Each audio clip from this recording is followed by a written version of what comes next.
முஜர் அஜீஸ் டைரக்ஷனில் Ayushman Khurana, Shara Ali Khan, Vamika KP, Rakul breath Singh, Vijay ராஸ், திக்மன்சு துலியா நடிச்சு இப்போ நெட்ஃப்ளிக்ஸில் இங்கிலீஷ் சப்டைட்டில்ஸோட ஸ்ட்ரீம் ஆகிட்டு இருக்க ஹிந்தி ரொமான்டிக் காமெடி தான் பதி பத்னி அவுர் ஊதோ. வெல் செட்டில்டா, சந்தோஷமா ஒரு பெர்ஃபெக்டான மேரிட் லைஃபை என்ஜாய் பண்ணிட்டு இருக்க forest officer Ayushmann Khurrana wife கிட்ட பெர்மிஷன் கேட்டுட்டு அவரோட ஃப்ரெண்ட் சாரா அலிகான ஒரு ஆபத்திலிருந்து காப்பாற்ற அவங்களோட லவ்வரா நடிக்கிறேன்னு வாக்கு கொடுக்குறாரு. ஆனா வீட்டுக்கு போனதுக்கு அப்புறம் தான் தெரியுது சாரா அலிகானுக்கு அந்த ப்ராப்ளமை கிரியேட் பண்ணதே அவரோட ஒய்ஃப் வாமிகா கேபிதான்னு. இதனால ஒய்ஃப்க்கு தெரியாம கொடுத்த வாக்கையும் ஃப்ரெண்டையும் காப்பாற்றுவோன்னு சாரா அலிகானோட லவ்வரா நடிக்க வேண்டிய சுச்சுவேஷனுக்கு ஆயுஷ்மான் குரானா தள்ளப்படுறாரு. இதுக்கப்புறம் நல்லா போயிட்டு இருந்த மேரேஜ் லைஃப்லையும் இதனால ப்ராப்ளம்ஸ் வர எல்லாத்தையும் எப்படி ஹேண்டில் பண்றாரு, சாரா அலிகான அந்த ஆபத்துல இருந்து எப்படி வெளியே கொண்டு வராருங்கிறது தான் பதி பத்னி அவுர் ஊதோ.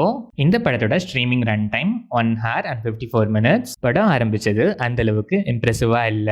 போக போக ஸ்கிரீன் பிளே சில இடங்கள்ல காமெடிஸ் நல்லா ஒர்க் ஆகியும் சில இடங்கள்ல ஒரு கிரிஞ்ச் ஃபெஸ்டாவும் இருந்துச்சு. ஒர்க்கான காமெடிஸ் கூட ஆஹோ ஓஹோ லெவல்ல விழுந்து விழுந்து சிரிக்க வைக்கிற அளவுக்குலாம் இல்லை, ஓகேஷா இருந்துச்சு. Still screen play to an extent என்கேஜிங்காக இருந்துச்சு. இன்டர்வெல் பிளாக் டீசெண்டாகவே இருந்துச்சு. செகண்ட் ஹாஃப்மே சேம் லைக் ஃபர்ஸ்ட் ஹாஃப் தான். அங்கங்கே சில காமெடிஸ் கொஞ்சம் ஒர்க் ஆச்சு. சில ஃபோர் ஷேடோயிங் சீன்ஸ் நல்லா இருந்துச்சு. Climax as expected much predictable தான்.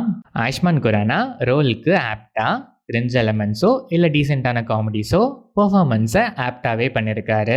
சாரா அலிகான் டீசென்ட் ஸ்கோப், நல்லாவே பெர்ஃபார்ம் பண்ணியிருக்காங்க. வாமிகா கேபி பெருசாக ஸ்கோப் இல்லை, ஸ்க்ரீன் ஸ்பேஸ் கிடைக்கும் போதெல்லாம் கொடுத்த வேலையை கரெக்டாக பண்ணியிருக்காங்க.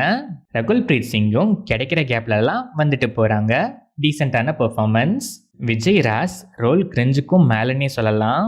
திக்மன்சு துலியா அண்ட் அதர் ஆர்டிஸ்ட்லாம் டீசெண்டாகவே பெர்ஃபார்ம் பண்ணியிருக்காங்க. Technical aspects of the film, cinematography, colour tone, camera ஆங்கிள்ஸ்லாம் நீட்டாகவே இருந்துச்சு. Songs and background score average to ஓகேஷாக இருந்துச்சு. சாங் பிளேஸ்மெண்ட்ஸ் பெட்டராக இருந்திருக்கலாம். எடிட்டிங் பேட்டர்ன் டீசெண்டாகவே இருந்துச்சு. ஓவராலாக பார்த்தா ரொம்பவே யூஸ்வலான ஒரு ஸ்டோரி லைன்.